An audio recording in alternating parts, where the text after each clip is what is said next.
నమస్తే అండి. ఈ నెల 17వ తారీఖు శుక్రవారం అమావాస్య అండి. ఆ రోజుతో చైత్రమాసం ముగుస్తుంది. 18వ తారీఖు నుంచి మనకు వైశాఖ మాసం ప్రారంభమవుతుంది. వైశాఖ మాసంలో వచ్చే మొదటి పండుగ సోమవారం నాడు 20వ తారీఖు వైశాఖ శుద్ధ తదిని మనం అక్షయ తృతీయగా జరుపుకుంటాము. ఆ రోజే సింహాచలంలో వెంచేసి ఉన్న శ్రీ శ్రీ వరాహ నరసింహస్వామి చందనోత్సవం జరుగుతుందండి. స్వామిని సంవత్సరం అంతా అంటే 364 రోజులు చందనంతో కప్పి ఉంచుతారండి.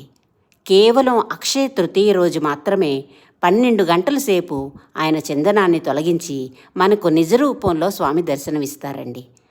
వరాహ నరసింహస్వామి నిజరూప దర్శనం చేసుకుంటే అపారమైన పుణ్యం, వంశవృద్ధి, సుఖ సంతోషాలు కలుగుతాయని భక్తులు నమ్ముతారు. కానీ ఆ రోజు చాలా రద్దీగా ఉంటుందండి. వీలైతేనే స్వామిని వెళ్ళి దర్శించుకుందాం.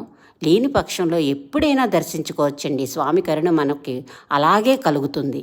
అలాగే అక్షయ తృతీయ రోజు లక్ష్మీదేవిని, శ్రీమన్నారాయణని ఇంట్లో పూజ చేసుకొని మనకు ఏది కలిగితే అది అన్నం కానీ, వస్త్రం కానీ, మంచినీళ్ళు కానీ దానం చేస్తే మంచిదని పురాణాలు చెప్తున్నాయి.